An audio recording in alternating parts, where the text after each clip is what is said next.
Well, the clock tells me that either it's on its way to be 10 o'clock or it's just after 9. So one way or the other, I think I'll get us started. Welcome. We're so glad to have you here this morning. I'm Diane Zimmerman. I'm the director of the National Center for the Study of University Engagement in University Outreach and Engagement here at MSU, which is always a handful to say, and no acronym to shorten any of that. The National Center for the Study of University Engagement is the sponsor for the Engaged Scholars Series, and we started last year, and we look at a variety of topics and bring engaged scholars from across the country to address both faculty and staff and speakers here, as well as we often have guests from the public and from nonprofit organizations. We are this morning, of course, having a very specific conversation on faculty at work, and we are so very, very glad to bring to us both a research faculty member at Washington State and a graduate assistant from there. Before I introduce them and tell you a little bit about the day and the morning and how we're going to proceed, I need to thank our co-sponsors. We are always delighted when we have co-sponsors from across the various units, and we go out and specifically invite different ones that are appropriate to our topic of the day. Specifically, we'd like to thank the Dr. Mildred B. Erickson Distinguished Chair in Higher Adult and Lifelong Education, held as its first appointee, Ann Austin. And she's been very, very helpful in the planning for today's sessions as well. The College of Nursing, the Family Resource Center, which if you don't know, you should get to know. They have lots of information, and the Women's Resource Center, and likewise. Our engaged scholars for today and throughout the day for a variety of sessions. First, our Dr. Kelly Ward, the Associate Professor of the Department of Educational Leadership and Counseling Psychology at Washington State University. And with her is Tami Moore, PhD student and research assistant in higher education administration and cultural studies, also at Washington State. And actually, I think you cross back and forth as a research assistant between the two. That they seem like programs in the same department. Is that correct? Professor Ward, if you will read the flyer that you got, and then we have also her vita up if you would like to look at it, is interested in faculty issues. Specifically, what we're going to hear about this morning is the integration of teaching, research, and service. And she's also interested in work and family concerns, which is the topic of this afternoon's session. She's interested in faculty development and has done work in service learning and service roles in higher education as well. I became aware of her, one, through our graduate assistant, Angela Allen, who will be assisting this morning, and also through her 2003 book, Faculty Service Roles and the Scholarship of Engagement, yay, published by Jazzy Bass. More recently, Kelly has co-authored Putting Students First, How Colleges Develop Students Purposefully, a 2005 Anchor Publishing book. She has also an article on academic work and motherhood, managing complex roles, to say the least. That's in the 2004 review of the higher education. And she serves as a board member on the Association for the Study of Higher Education, ASH. Before Washington State, Kelly was a faculty member at Oklahoma State, University of Montana, and a research center assistant at the Center for the Study of Higher Education at Penn State, where she earned her PhD. Now, Tami Moore is a graduate research assistant in both the higher ed program and the Department of Ed Leadership and Counseling site. She has conducted research with Kelly and others on balancing family and tenure, a 5-year follow-up study funded by the American Association of University Women. In addition to her research with Professor Ward on today's topic, faculty integration of research, teaching, and service, Kelly is conducting work on models for transformative community-university partnerships. And I believe, Tami, you're going to work some with the graduate assistants from the Haley Department this afternoon as a little breakout session. And she has played various roles in nonprofit groups as well, so she brings both the academy and the external audience perspective to her work. Now, this morning, I have housekeeping work to do now, okay? This morning we are having first a presentation, PowerPoint, and then we will have a break And after the break, we're going to divide into a workshop. This is a long session, so we've decided that we would like to do some workshop things and then a report back at the end of that.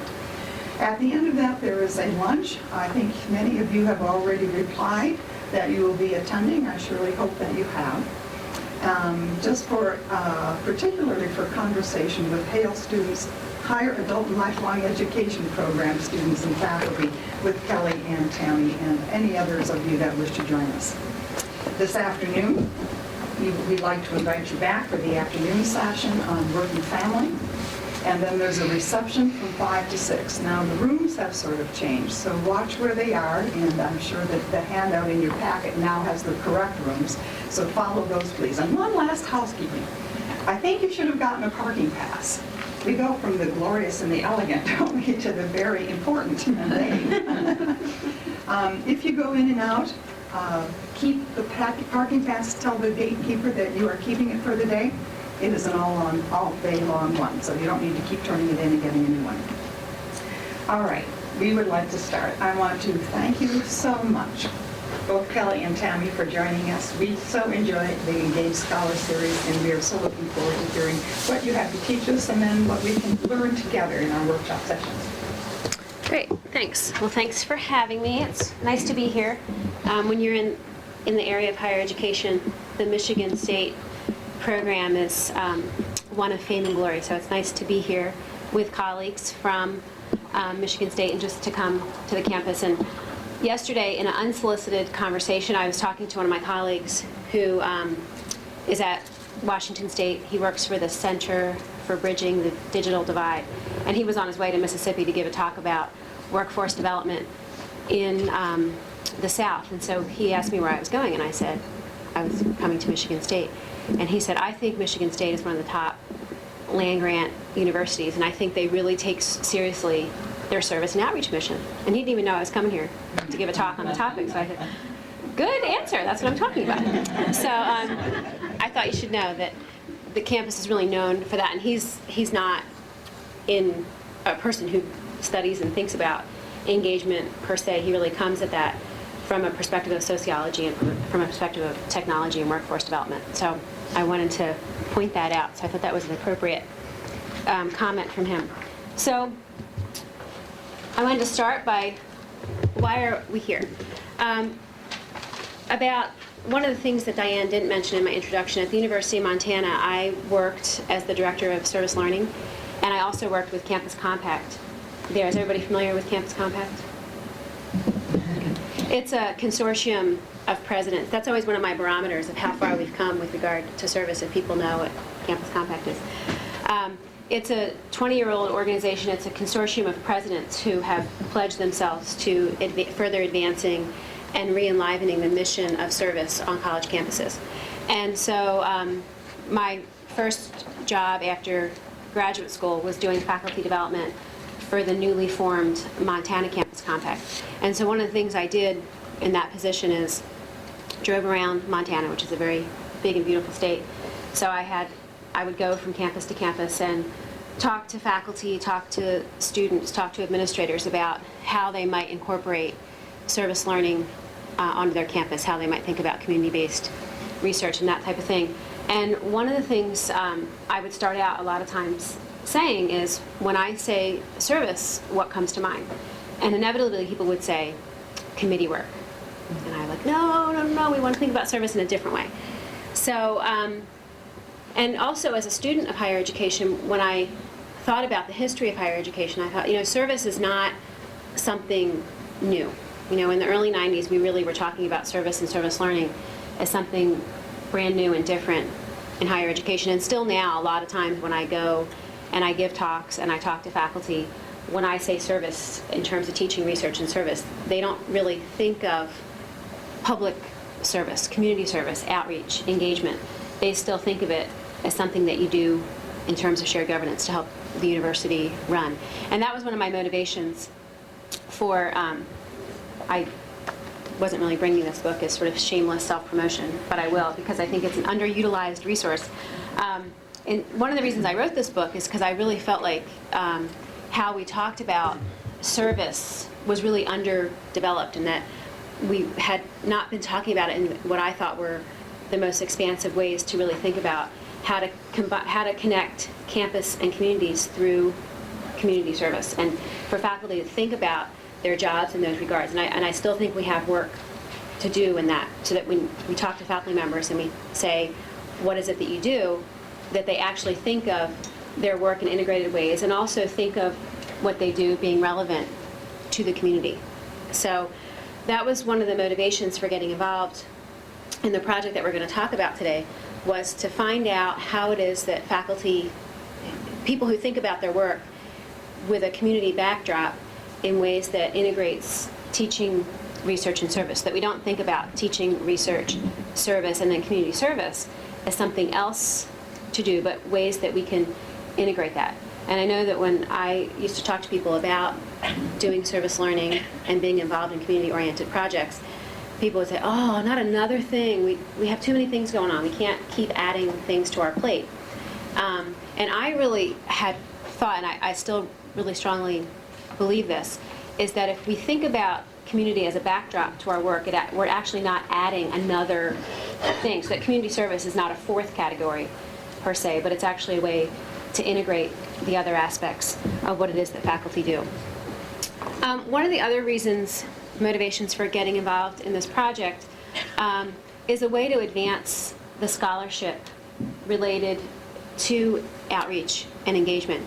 I do a lot of reviews of grant proposals and also of journal publications. And a lot of the things written about that tie to service have really to do, they highlight individual projects. And I was thinking of this last night, because this publication here is a beautiful and very powerful overview of different projects that people are involved in and what impact they have on the community. And it's great work.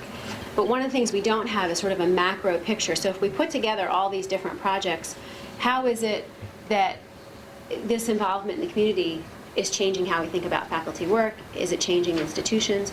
To really have a macro picture. So I've been feeling for a while that we need to get to the next stage of research and engagement by stepping back from project-oriented research and looking at individual projects, individual campuses, and actually starting to look more across disciplines and across campuses and start to think about what impact it's having on faculty in general.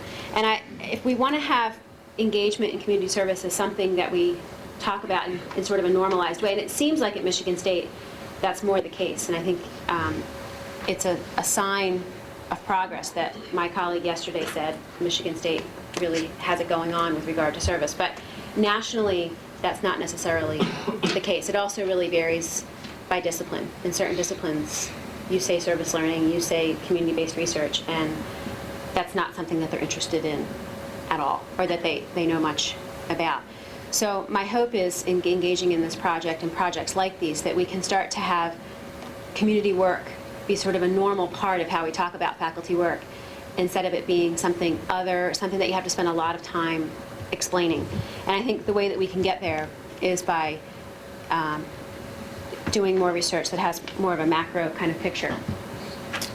So we went into this project asking, what does it take to be community-minded in teaching, research, and service?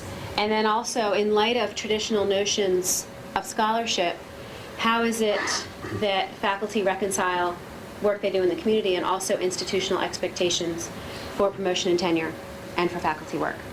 And then also, why is it that people do this? You know, we all have a lot going on. What is it that motivates people to take their work into the community and take their disciplinary expertise into the community? So we started out, certainly Ernest Boyer in his work in Scholarship Reconsidered has been key to connecting the resources of campuses to the community. He was one of the main first people that started to say, you know, scholarship has come to mean research, publication, getting grants, but historically that's not really what scholarship is, and we can really think about it in broader terms. And then one of the things that I did in that book I did on faculty service roles was to say that we need to think about service not as something else, but as something that we do in an integrative way. And then also, one of the things that, as a result of being engaged in this project, is this is really about culture, the culture of campuses, the culture of the profession, the culture of disciplines. And so that, some of the different theoretical work about culture in higher education has helped drive how we've been thinking about this work. Because ultimately, I think what is called for is a shift in the culture of the academic profession so that we can think about it in broader ways that go beyond sort of the traditional teaching, research, and service, and then the traditional definitions of research, that for it to be research, it needs to look a certain way, it needs to be used to advance the discipline. It's basically by researchers, for researchers, and about researchers. And so I think to really push this further, we need to change the culture, the faculty subculture in particular. So I'm going to turn it over to Tami right now, and then we'll talk about the study and the findings.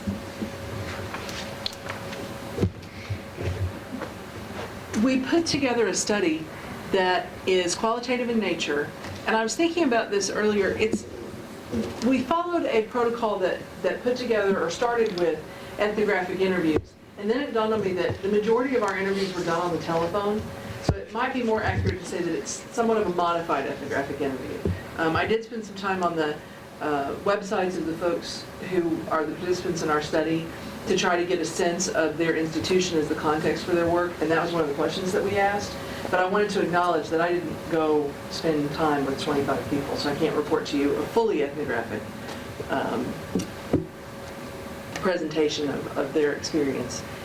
In addition to the telephone interviews that I did, we also collected document samples from them. We asked them to provide us with a current curriculum vitae with a research statement, and most often that came from the most recent, either if they had to write a narrative for an annual evaluation or a narrative that they put together for their most recent promotion or tenure process.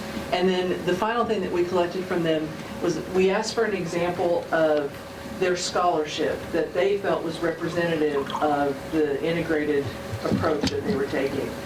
Most often that was an article, something that they had written.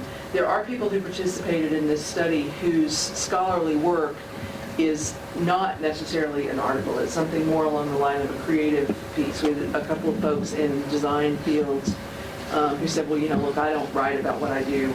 I draw about it. Let me show you a product that my students and I have put together. So we looked at some of those things as well.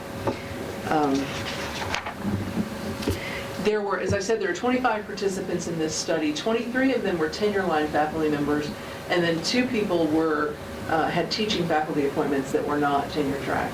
And how we identified these people is I started with contacting folks who were, in some instances, pioneers in the service learning movement, and asked them, who do you know at the national level that are doing work that you would consider an integration of research, service, and teaching? And an interesting thing that happened is I specifically said we wanted to talk to people who had teaching appointments who were in tenure track positions. And they said, okay, great, here you go. Here's some folks you should talk to. And in 2 instances, when people talked to me about what their appointment was and how that was structured, it was different than what their persona is amongst their colleagues, which was very interesting.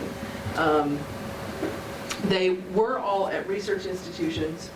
There, across the group of 25 people, we had people at all ranks. I've been an assistant professor for 2 years. I've been at this institution for 30 years. And that was an intentional piece of the process of putting together the sample. In addition to the variety in terms of the rank of the faculty, there were also a wide spectrum in terms of institutions within that research category. So there were about a third of the study at land-grant institutions. There was another third who were at non-land-grant institutions. A couple of those people were, actually 3 of those people were at private institutions. And then we also interviewed about a third of the group were at institutions that were essentially the flagship and the land-grant in that state. We wanted to put together this sample that varied in all of these different ways so that we weren't looking at the typical institution or the typical discipline. And in fact, what we found is even at the schools that are considered, the leaders in this area, or, oh, that's the field that everybody does it in, those people were talking about the same kinds of challenges around their work, or the same sorts of issues that were coming up from people at institutions or in disciplines that you might consider sort of far removed. So the message here is that really there's no such thing as the typical place to do this work or the typical discipline in which it happens. We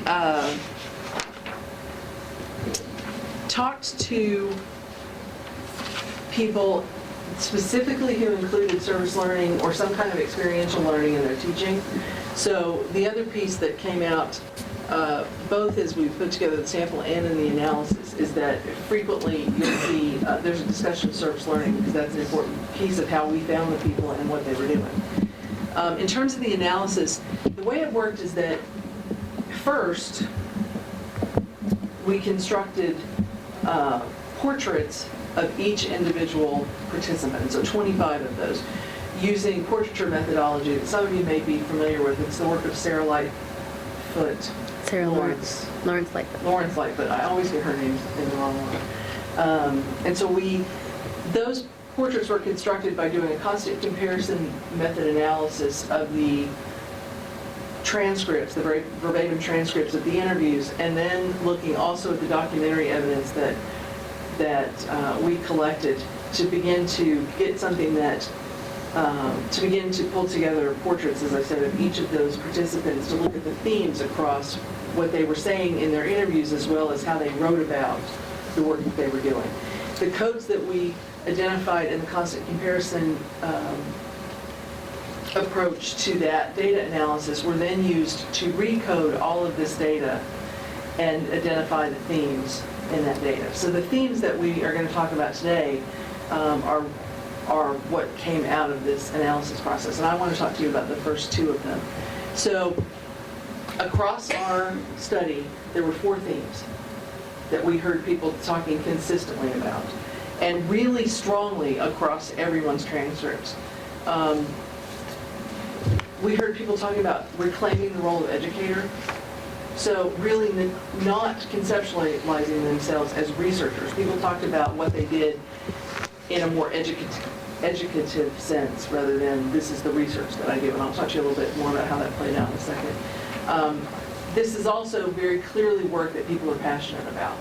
And that was extremely obvious. I was sharing with somebody, I just presented on this research last week at another conference, and I was sharing with people that a couple of these interviews, I was crying on the phone. I was so moved by the stories people were telling me and the passion that they have for the work that they do. It was really an amazing experience to talk to them. It's also work that people describe as being on the margins of their discipline, on the margins in their department. They're frequently working with people who are sort of socially on the margins. It's marginalized work. It was very interesting to hear that. And then finally, the bottom line about what they do, how they do it, and how they think about what they do, and what their colleagues think about what they do, that's all within the context of the particular institution that they were at. And in some instances, the discipline that they were in. So we heard about that as well.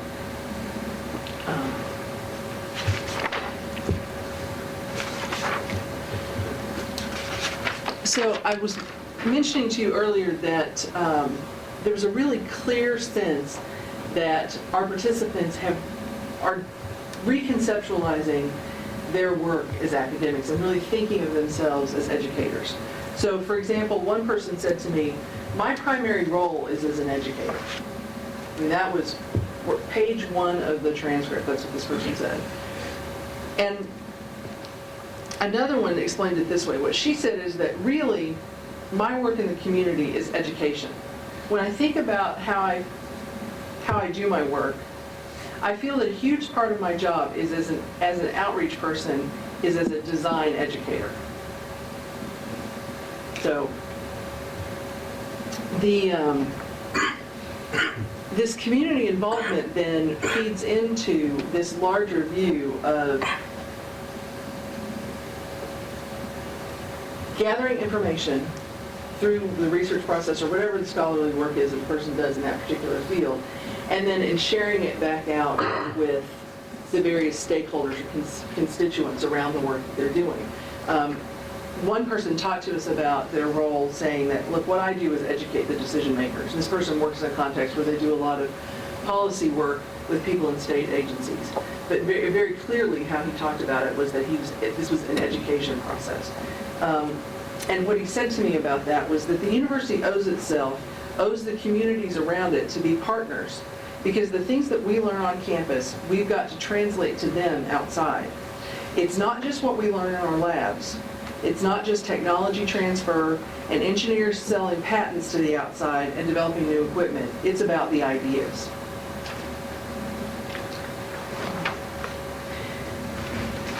Now, Kelly and I, just to kind of let you, this will be your little snap, bird's eye view into our discussions that we've had in working on this data. It's been really difficult to determine which of these two themes, the one about reclaiming the role of educator or this about people pursuing their own passion in their research, it's hard to say which one of those comes first.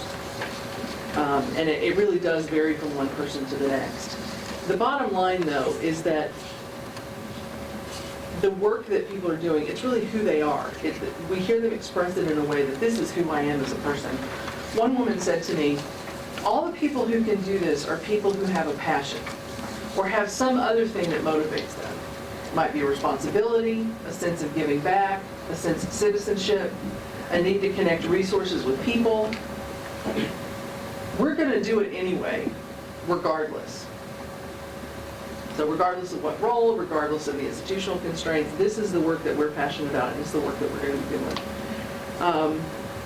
And really, that passion then in turn fuels their sense of purpose as faculty member.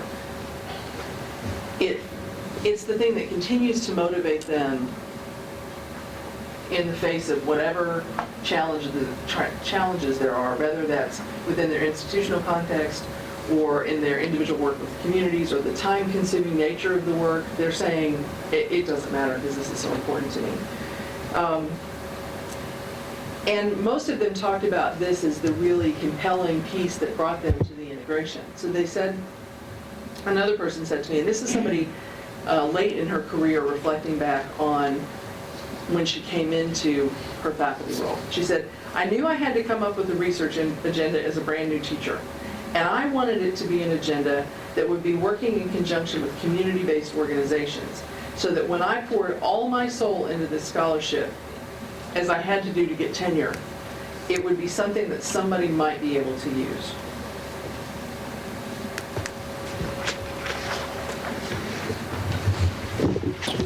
So shifting a little bit to some more institutional perspectives, one of the things we found is that people are doing a lot of this work on the margins, which is not really a surprise, especially at research universities where we still are bound by traditional notions of scholarship.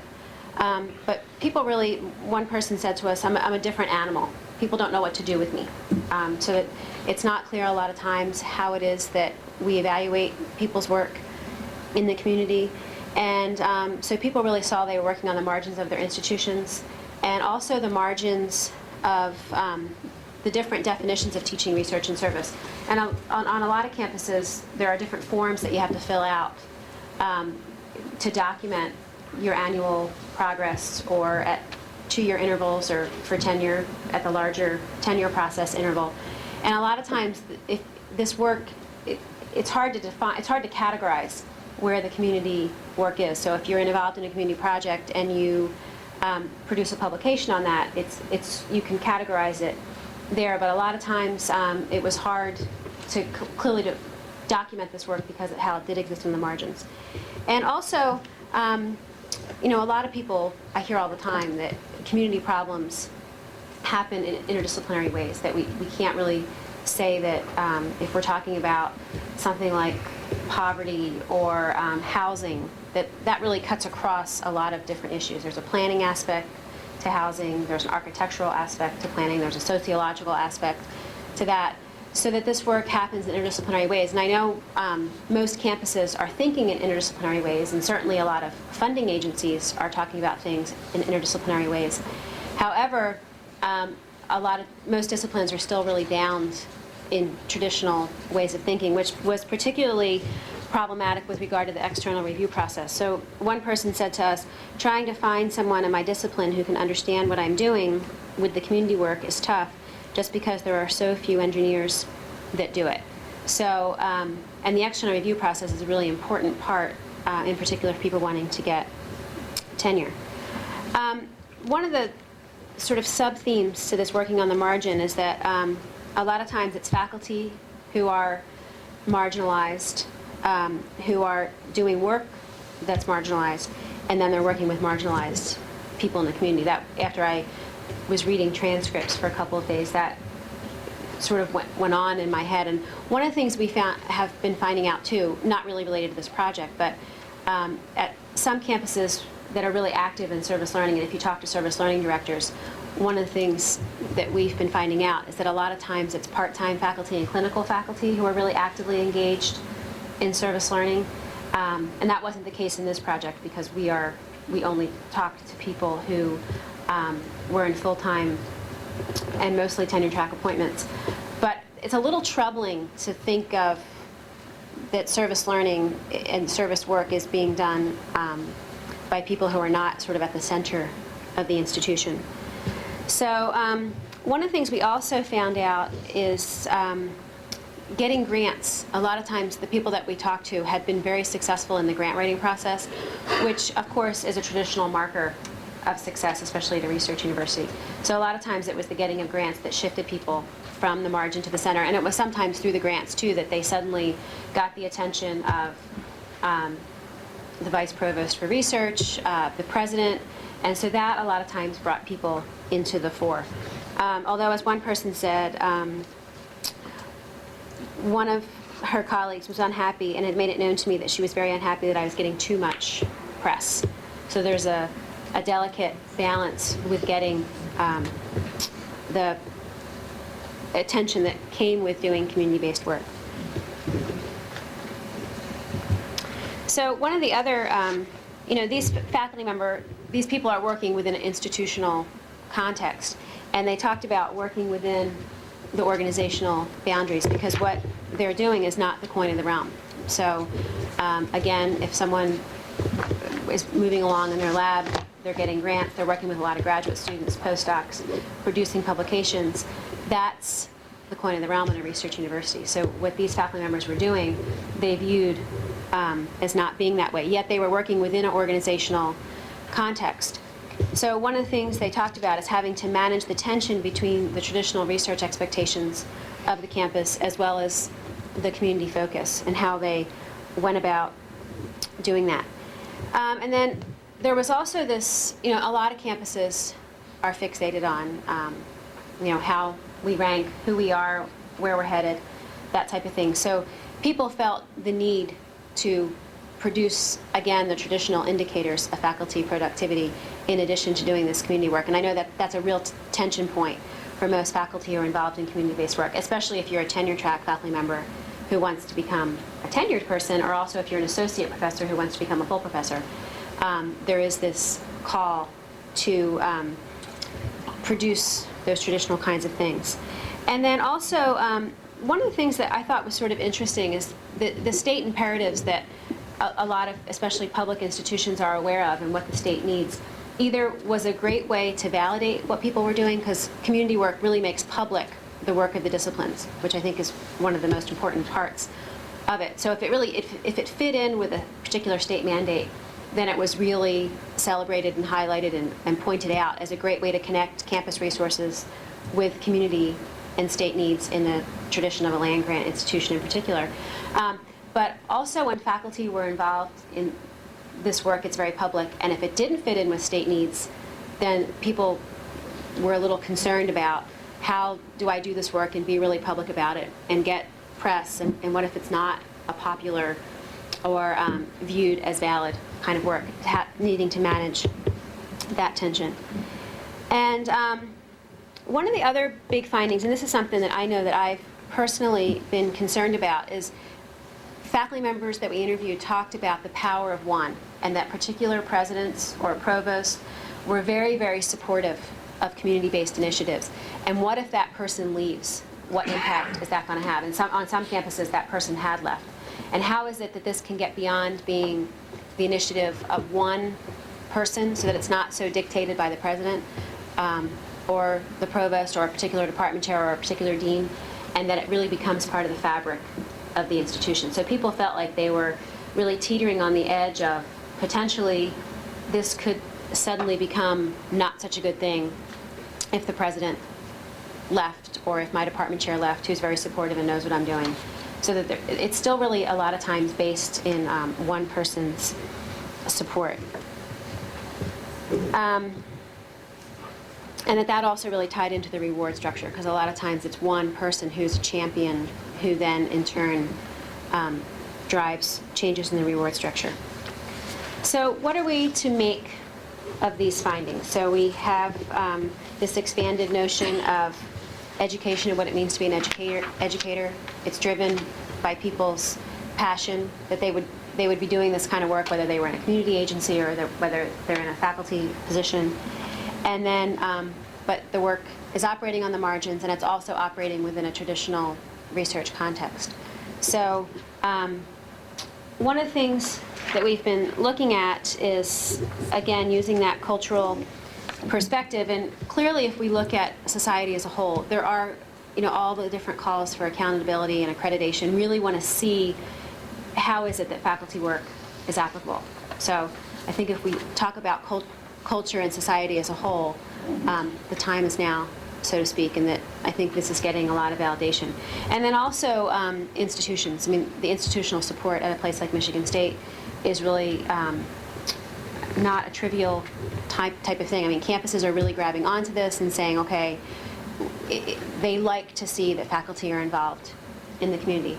I think if we look at both the disciplines and also the academic profession from a cultural perspective, I think that's really, to me, I see where the next step that we need to push forward with this, that people are, the faculty members that we talk to consider themselves successful with traditional ideas of scholarship and also with community-oriented kind of scholarship, but there's a lot of concern and there's a lot of tension in how to manage traditional ideas about what it means to be a faculty member, and then also doing this work that meets the traditional needs, but it also looks different, and that a lot of times people don't recognize what they're doing as being central to what it means to be a faculty member.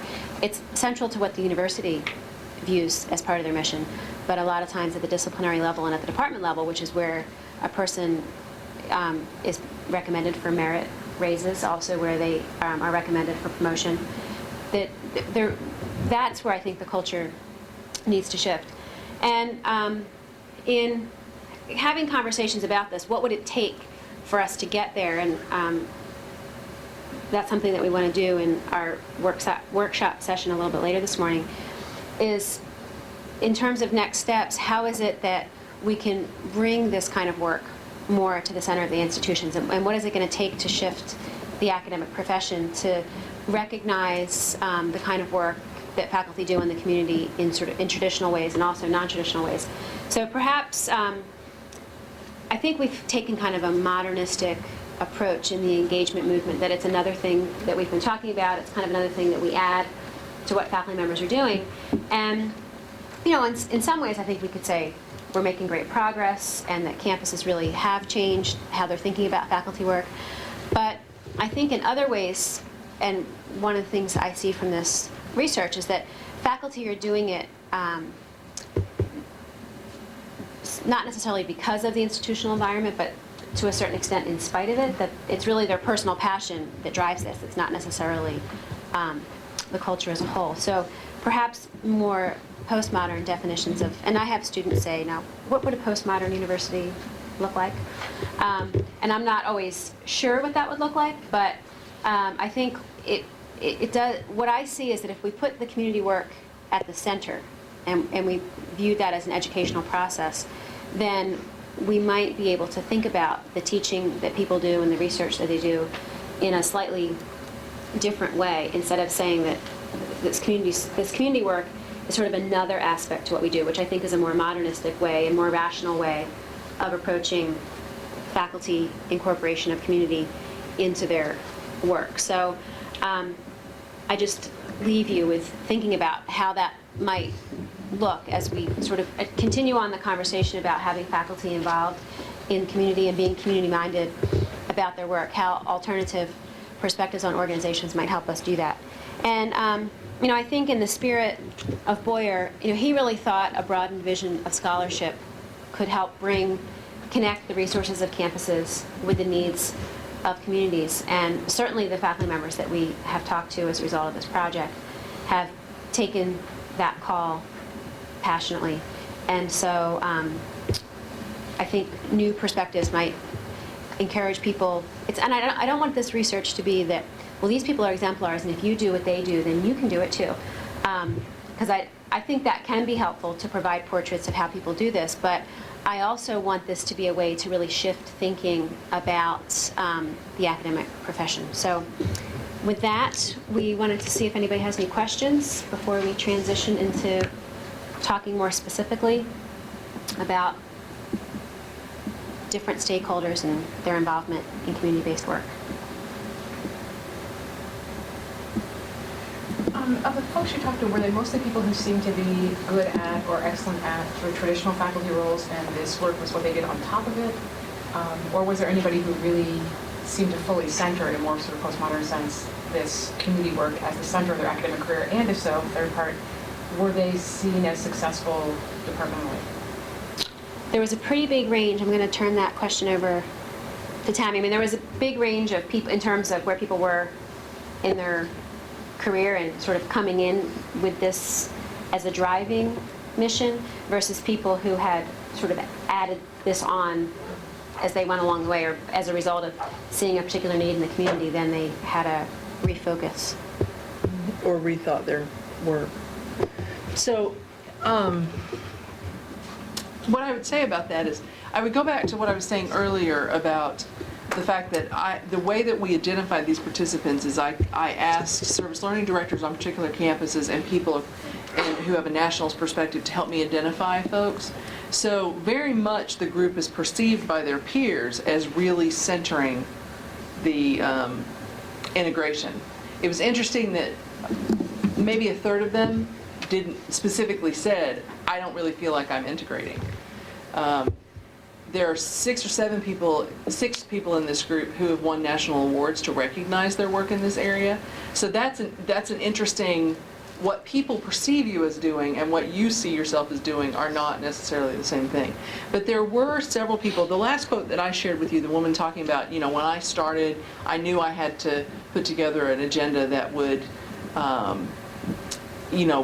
prepare me well to go up for tenure and for promotions, but I also wanted it to make a difference in the community.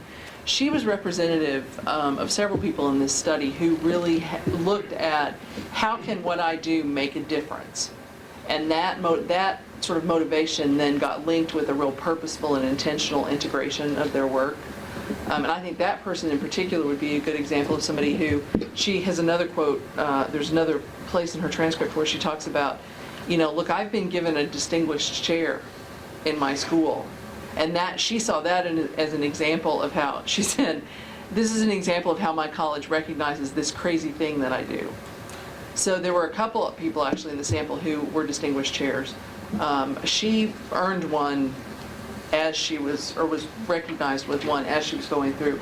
Another person the other distinguished chair is somebody who later in his career has just completely reconceptualized how he does his work, much to the chagrin of his highly ranked department's faculty members who don't really understand why he's not writing in his very specific journal area.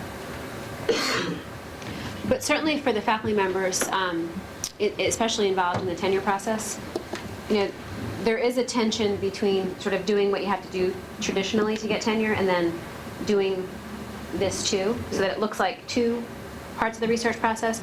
But what happens often is that as a result of the work that they're doing in the community, basically they're producing two kinds of artifacts.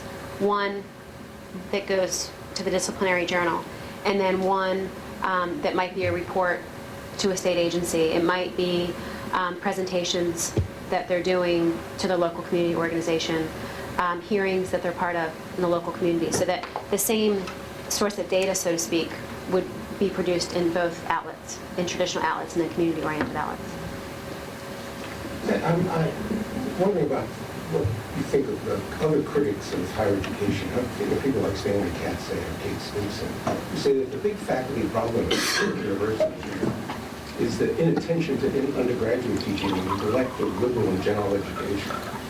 So what would be the best argument for paying any attention at all to this in relation to that, given the limits on time and attention that people have?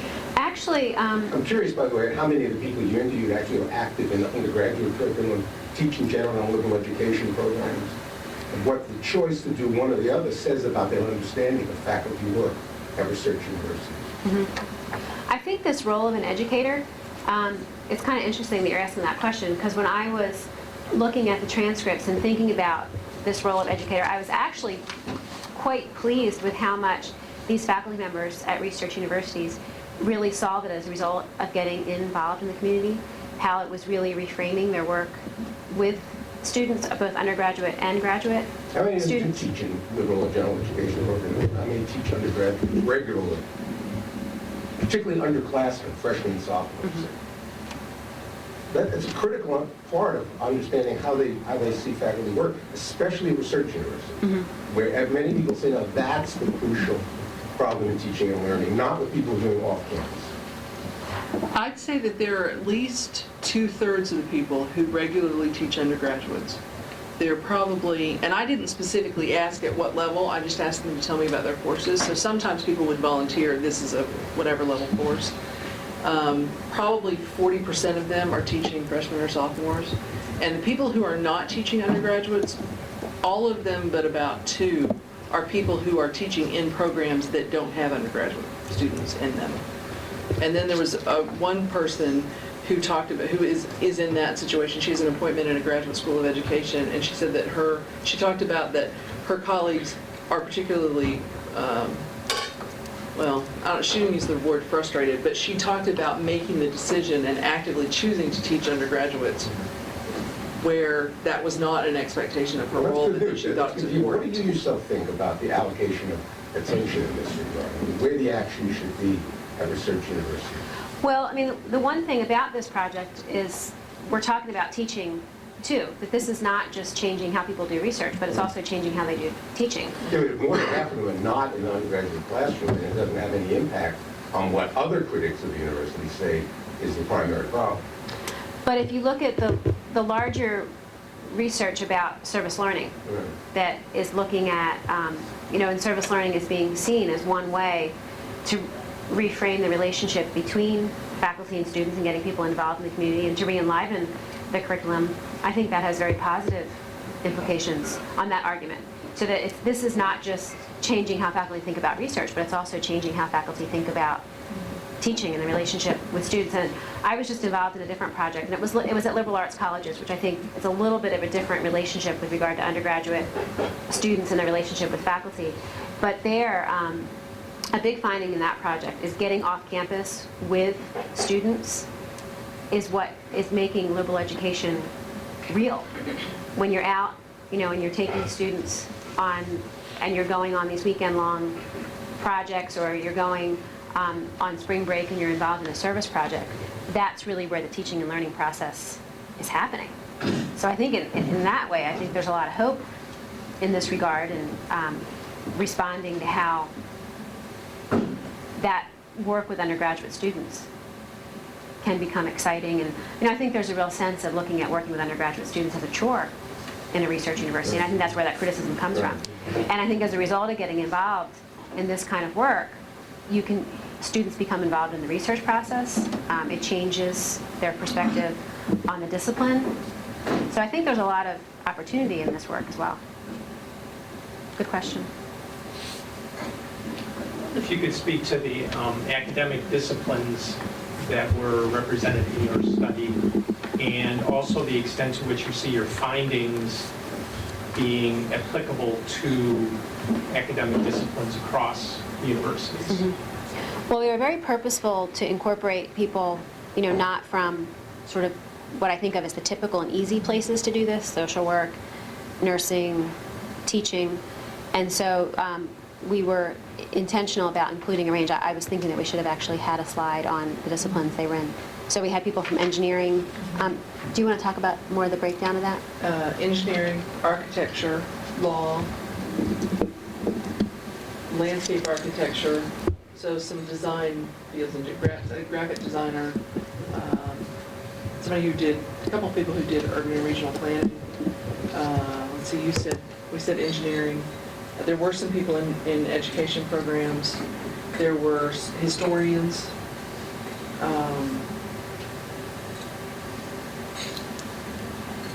Communications. One person is affiliated with the with the STEM program at the undergraduate level, and also has a role in graduate education around community engagement.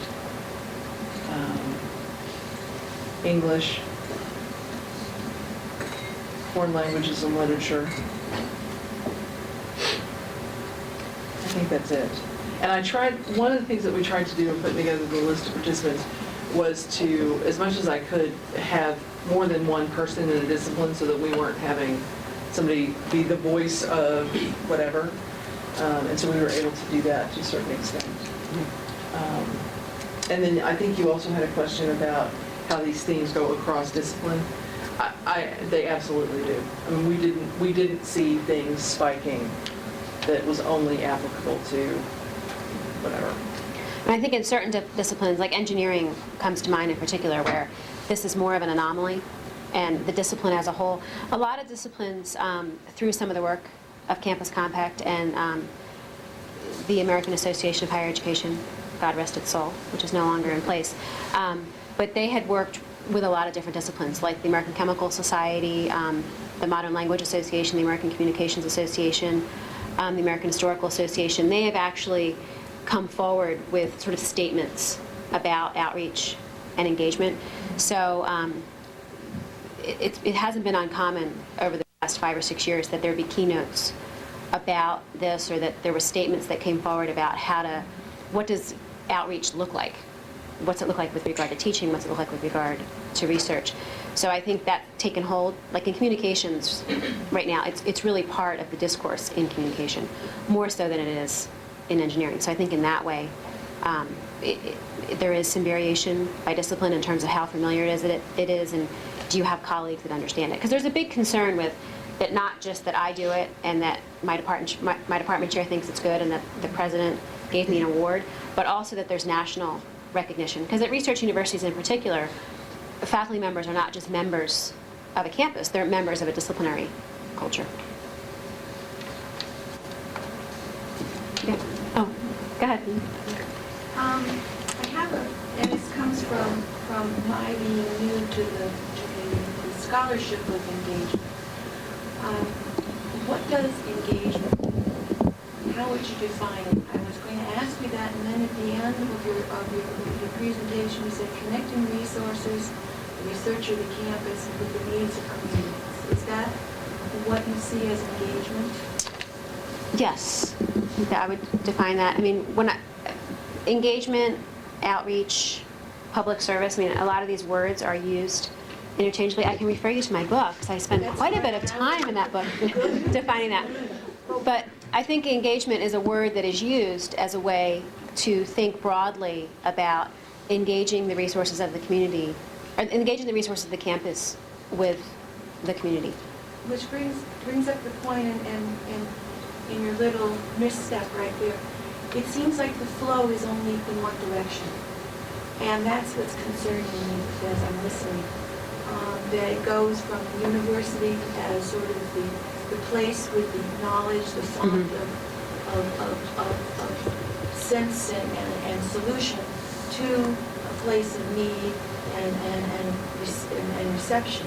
Right. And I wonder about that, and I wonder about it for a number of reasons. One of which is, if we find that the individual researcher, the individual educator, the individual academic has this tension of not being able to integrate these various functions into a role because the institution itself is not ready to accept it. And I do agree with you that it is a cultural issue.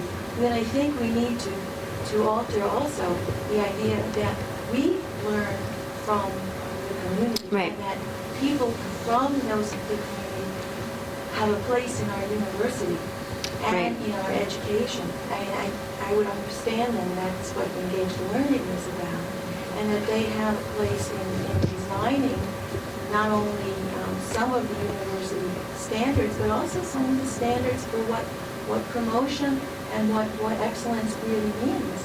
Right. So that we change the university rather than trying to change the individuals within this fairly intractable institution. Right. And that notion of reciprocity, I mean, is an important part of engagement. I think that's one of the reasons people have used the word engagement instead of outreach or instead of public service, because words like public service really, and outreach do connote I'm outreaching to you. And engagement does convey more of a reciprocal relationship so that the resources of the community are also coming in to the campus. But I think that's a really big challenge. And it really comes up with grants. So if you want a community partner to be on a grant, for example, that's such a quandary for institutions. So I think we're getting there, but it's going to take a while in terms of having that two-way street, 'cause I think the institution still wants to own the knowledge. But I think if you look at individual partnerships, certainly that are highlighted in this Engaged Scholar brochure generated from Michigan State that I think is in your packet, and also some of the faculty members that we interviewed, the relationships they have with the community partners truly are a partnership. A lot of times they team teach the classes so that there's a mutual engagement with the students.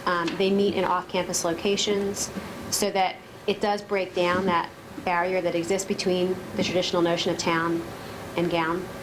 I think the point is, if we put the community problem or the community issue in the center, then the faculty member, the student, the community members are all equal around that table. Everybody's engaged in the teaching and learning process.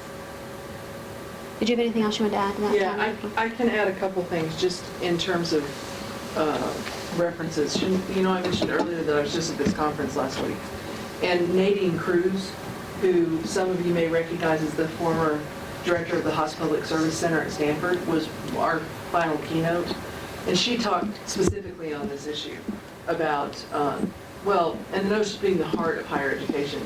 The compelling image that she gave us, that I found most compelling, she said, you know, if we could imagine that all of the knowledge that is needed to solve the world's problems, to address all of the issues going on in the world, is this circle. And she has a PowerPoint with this circle on it. And then there's this tiny little pie shape. And she acknowledges that this tiny pie, that's the knowledge that exists in academia.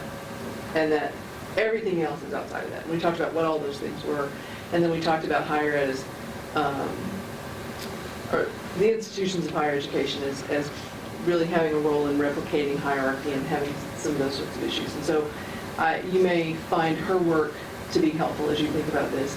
The other example that I would mention to you that I think you'll find very helpful on this issue is the work of Ken Reardon in the East St. Louis Action Research Project through the University of Illinois. So he was at the University of Illinois, SLARP, which is the acronym, is celebrating its 20th anniversary either this year or last year.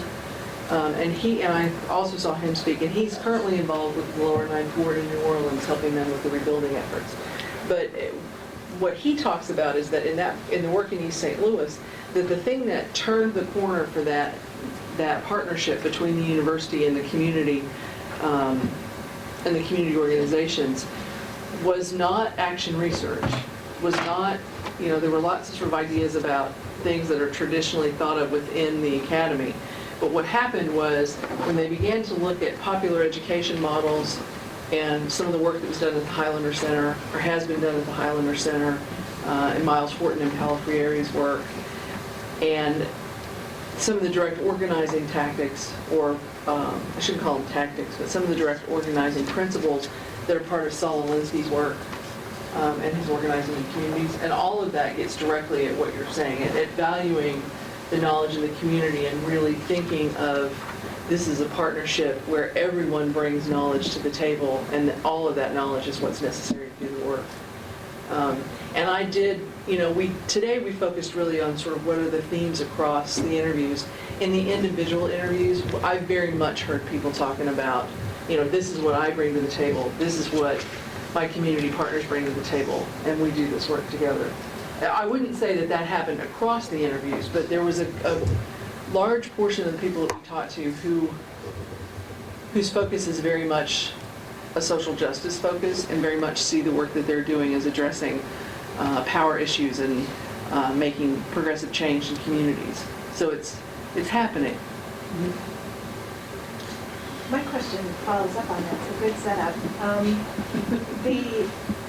The definitional aspects of how we view engagement, how we view the work we do is very important. And I come from the tradition of the extension approach and extension model, which as its heart traditionally has that two-way, very engaged component, although extension has been criticized as well nationally. And my question is whether you had any insights in your data about faculty with formal extension appointments and how they work and function in different types of institutions, perhaps a less research-intensive institution as well as a very research-intensive institution like MSU, and how they negotiate some of those definitional challenges or how they define their work within those kind of contexts. Maybe you didn't have enough formally appointed extension faculty to say. But I was curious if you had any insights on that. Through my work with Campus Compact, in working with the extension faculty, one of the things that I found is, as a result of faculty members from different campuses getting involved in the community, that the extension agents who are faculty members throughout a particular state, and this was mostly my experience in Montana, that actually the resources that those extension faculty had in their communities ended up becoming a conduit for faculty from other institutions being involved in communities. So suddenly, extension faculty who are located in different counties, they really have their finger on the pulse of the issues that go on in a particular state. And that a lot of times they ended up then becoming, we have community, campus, and that they really became the link between the two. I think there's some really great examples of projects that have come up with the extension person who creates those links, and also extensions being recreated in a lot of communities. It's shifted from youth development, agricultural development, to community development. And a lot of the projects actually have a community development orientation. And so extension, I think, plays a really key role in that. So I think they can really become, in a way, a translator between the needs of the community and the needs of the campus. And in a way, they can be the gatekeeper to getting back to your question, to keep reminded, the university is just one piece of the pie here. I think extension people, more so than anybody, have that realization. This is not about us helping them. This is about, us working together. Well, that kind of fits actually with my comments, so I think we're rolling along here. The way I heard someone here put it, it's, maybe not exactly in these words, but it's really co-generation of knowledge. Not just reciprocity. It is something really different. And what I think, universities can bring, at least in the work I do, is more rigor, more empirical, perspective, maybe, because I think everyone thinks they have knowledge and everyone believes they understand things, and I think, the advantage that we may bring is to try to, not only bring the knowledge of research, into that discussion, but also really methodological approaches that I think will help us really, do things in a more informed way, and B, maybe step up our evaluation methods and things like that. And then another comment I had or question was, and maybe you'll get into this a little bit more, and that is how you define community, because I think, as you described the different people you worked with.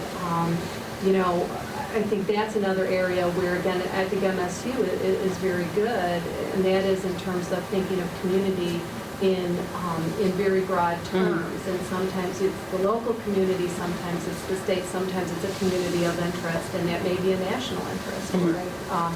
And sometimes those communities are very knowledgeable and very sophisticated communities, and in other cases, they may be, there may be a service need that defines them, or a educational need. So I think that's where I think the complexity also really comes in. What is your community, and how do you define it? And are you defining it appropriately, and then responding to that community? So I guess I'd be interested in how you viewed, your sample in terms of the communities that they dealt with. How were they comparable? I think most of the people were involved in projects that were in what I would define as a local community orientation, but there certainly is a huge range. I mean, a lot of people are involved in international projects, so that they're working with particular communities of interest, or the community has some common element, but that how that's defined, it's really up, the community defines it. It's not necessarily that the university says, I'm going to go be with that community. So, did you have any other comments about? Well, it did very much, a couple people talked about across their different projects that they were involved in, that the community they were interacting changed, and many people talked about it along lines that fit with what you were saying. I want to go back to the comment that you were making about the bringing rigor to the process, because I think that's a really interesting intersection with some of the data that we haven't talked about previously. So one of our participants in particular does a lot of work with state level. He's the guy who talks about educating the decision makers. He works a lot with state agency personnel. And that's a big piece of his practice. Another sort of an equally big piece is working with small communities in a particular, well, he lives in a mostly rural state, but in a particularly, like a really rural place, so very small communities, I mean. And he talked about seeing part of what he brought to that process is training those community members in the doing of research. So he talked about, he and his students collected data in a community, and then they didn't really do anything with that data themselves, other than put it into a format that was easily accessible by a big group of people.